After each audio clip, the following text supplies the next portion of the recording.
Hey guys, Katie here from Equestrian Movement, bringing you the last video of our little training series that we've been doing this week, where we're talking about what the judges are actually looking for in your dressage test. So today we're going to be talking about what the judges are actually marking you on.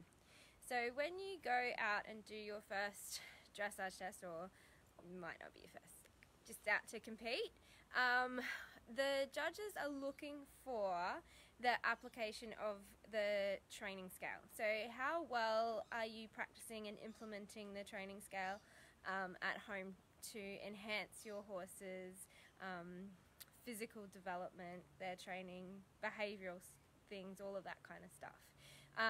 So they want to see that the test flows nicely, so one movement should flow into the next, should flow into the next, should flow into the next without resistance, and that shows that you've implemented good behavioural training at home and you've had them exposed to going out and whatnot, so that they're not mucking up and getting all antsy and silly.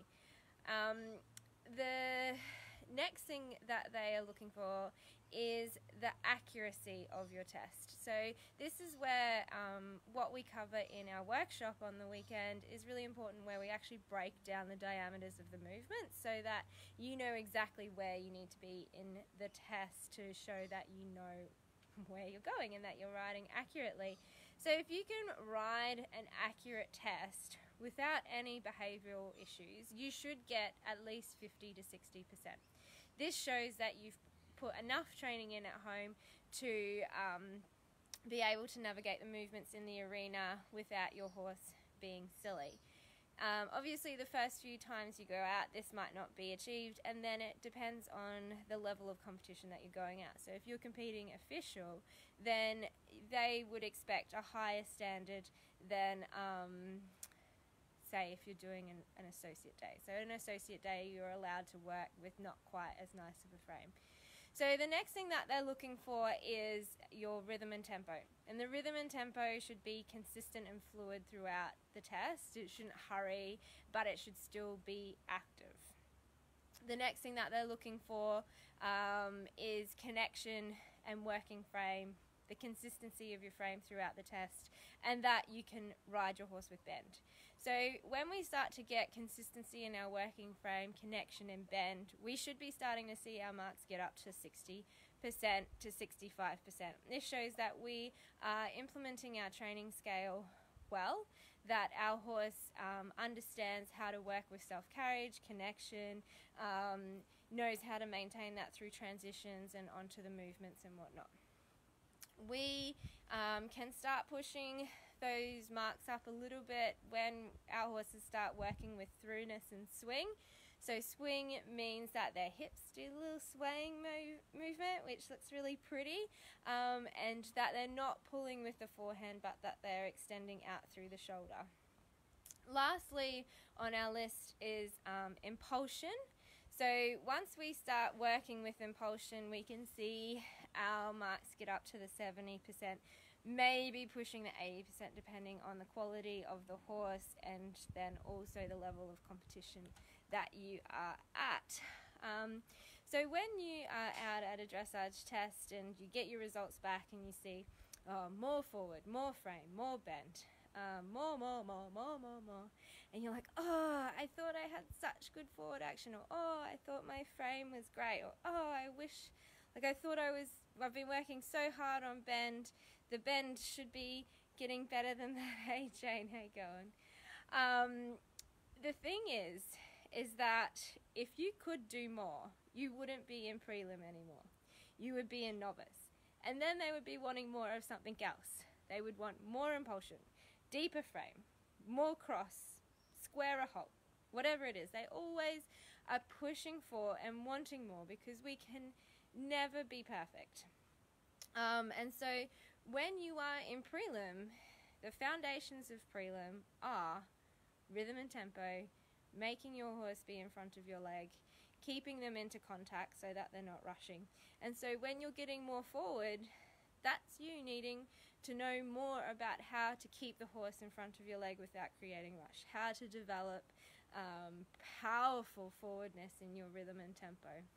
When we're saying more frame, then that is your horse's development in being able to work with that rounded connection and into your hands, having the sensitivity to the bit and the suppleness through the back to be able to maintain that connection. And when they're saying more bend, we need to learn how to ride our horse more around our leg.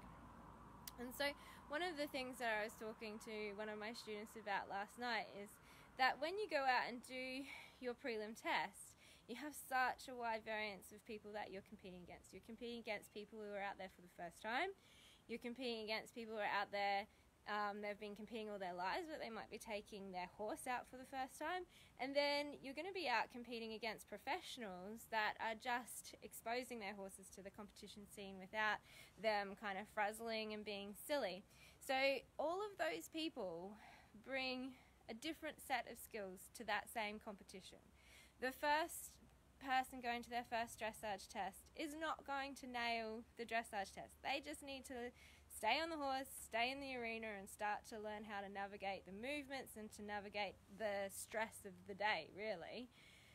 The professional trainer that's taking their horses out to get exposed doesn't really care where they come in that test, because their end goal is pre-St. George. So them getting 50% in their horse's first prelim day, like, that's not really even a thing to them. But it does mean that they're probably at home training elementary and they're competing against you in prelim. The horse that's, not the professional rider, but, an experienced rider taking their horse out to the first day is about the same, right? Like, they're going to have little hiccups along the way. Maybe the horse is going to spook, those kinds of things. But overall, they're probably training at a higher standard because they've probably ridden to a higher standard on a previous horse. So it's really hard to go out and compare yourself to these other riders. You need to be very confident in who you are, where you are with your training, and how far you and your horse have come, and really just be competing against yourself. Because all of us that are out going and doing prelim are doing this for fun, and we're doing it for the social engagement. So having this huge amount of pressure on ourselves that we should be able to, like, get 80% on our first day out, those kinds of things, it's not achievable, and we come home disappointed. And when we have people expecting that kind of stuff from us, we feel disappointed in ourselves and that we've let other people down. And really we should be encouraging the discipline, and in doing so, the participation of people who are going out and doing their first test, and not making it so scary for them, and not judging and critiquing them because they haven't perfected the horse's head carriage and whatnot. So what the judges can critique you on, they have to, critique you to a certain standard, and it will also depend on who's ridden before you. So if they've given, a horse with beautiful forward impulsion and a working frame of 6, and you come in and you've got a nice forward moving horse but it's working a little bit hollow, they cannot give you a 6 because they're comparing you to that other rider. So the horses that have gone before you are going to change what the judges are looking for. Judges are people themselves. Your last name is going to change what the numbers that the judges give you. So when you go out, know that you, or hopefully if you've done your training well, know that you are implementing your training scale to the best of your ability, and you're going out for the social experience to get your horse used to being out and working around, and know that you have potential and room to grow as a rider, because as you get higher in your prelim scores, you're just going to move into novice and get really crappy scores again. I've been there, I've done it. And then you go to elementary and you get really rubbish scores again. So it's like not something that you're just magically going to get these high scores for the rest of your life.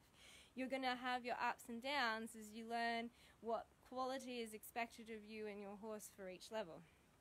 So I hope that has helped you understand what the judges are going to be looking from you in your dressage test. As I said, we've got another workshop this weekend covering all of these, plus those little hacks and tips that can just pull those numbers up for you, because really the showing is just about presenting your horse. It's not your training, so it's how well you can bluff to the judges that you're doing an incredible job at home.